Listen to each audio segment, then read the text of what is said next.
وبركاته. الحمد لله كفى وسلام على عباده الذين اصطفى. أما بعد، أعوذ بالله من الشيطان الرجيم. بسم الله الرحمن الرحيم. إن تنصروا الله ينصركم ويثبت أقدامكم. جب گلستان کو پھول کی ضرورت پڑی سب سے پہلے ہماری گردن کٹی. پھر بھی کہتے ہیں ہم سے یہ اہل چمن یہ چمن ہے ہمارا تمہارا نہیں. ملت اسلامیہ کے پاسبانہ، آج میں آپ حضرات کے سامنے بھارت کے مسلمانوں کے ساتھ کیے جانے والے راجنیتک دوگلے پن اور ان کو برباد کرنے کی سازش پر کچھ عرض کروں گا.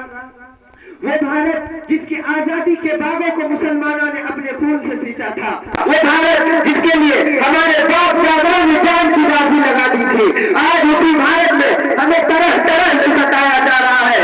ہمارے دلوں سے اسلام کو ختم کرنے کی گھناؤنی سازشیں ہو رہی ہے. یوں تو آزاد بھارت میں کسی بھی دور میں ہمارا دل سے حامی کوئی نہیں تھا، لیکن جب سے فرقہ پرستوں نے بھارت میں جنم لیا، اس وقت سے مسلمانوں کا رہا سہا چین و سکون بھی چھن گیا ہے.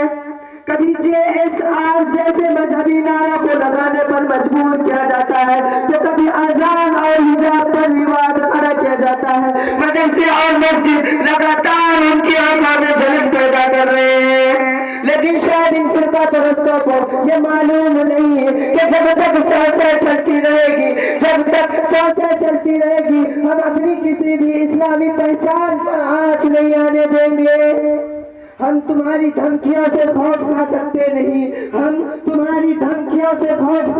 نہیں، ظلم کے آگے اپنے سر جھکا سکتے نہیں.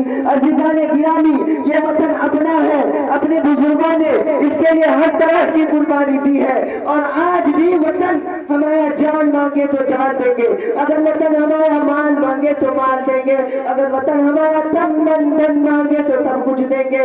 لیکن یہ نہیں ہو سکتا کہ مسلمان شریعت کے ساتھ سمجھوتا کرے، یہ نہیں ہو سکتا کہ مسلمان نبی کی جان و جلال دے، یہ نہیں ہو سکتا کہ مسلمان اسلام کو چھوڑ دے.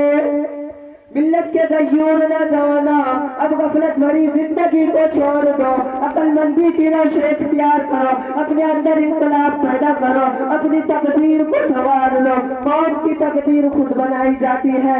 ان اللہ لا یغیر ما بقوم حتی یغیروا ما بانفسہم. خدا نے آج تک اس قوم کی حالت نہیں بدلی، نہ وہ جس کو خیال خود اپنی حالت بدلنے کا. ہم بہت کچھ ہو چکے ہیں، لیکن ہمارے پاس سب سے بڑی دولت اسلام ہمارے پاس موجود ہے. ابھی ہمارے سینہ میں ایمان و یقین کی مشعلیں روشن ہے. جو لوگ اسلام پر جینا چاہتے ہیں، کفر کی سیلاب ان کے دلوں سے اسلام کی چنگاری نہیں بجھا سکتا. اے مسلمانوں سن لو، اسلام تمہارے لیے وہ ڈال ہے جو کفر کی ہر تیر کو روک سکتا ہے. اسلام وہ تلوار ہے جو ہر تلوار کو کاٹ سکتی ہے. اسلام روشنی کا مینارہ ہے جو اندھیری گھٹاؤں کو ختم کر سکتی ہے. ملت کے دھڑکتے دلوں، آج تمہارے عزت و آبرو کا امتحان کا وقت آ چکا ہے. آج جامع مسجد تم سے فریاد کر رہی ہے، آج لال قلعہ کی دیواریں تمہیں آواز دے رہی ہے، آج قطب مینار تمہیں پکار رہی ہے، آج بابری مسجد کی شہادت تمہاری خودداری کی تارے رباب کو جھنجھوڑ رہی ہے. کہ ملت کے نوجوانوں، اے خالد بن ولید کے فرزندہ، اے سلام کے ایوبی کے سپاہیوں، تم جاگ جاؤ، اپنے اندر تبدیلی پیدا کرو، اپنے حالت کے بدلو، اس لیے کہ دشمن نے تمہارے خلاف کمر کس لی ہے.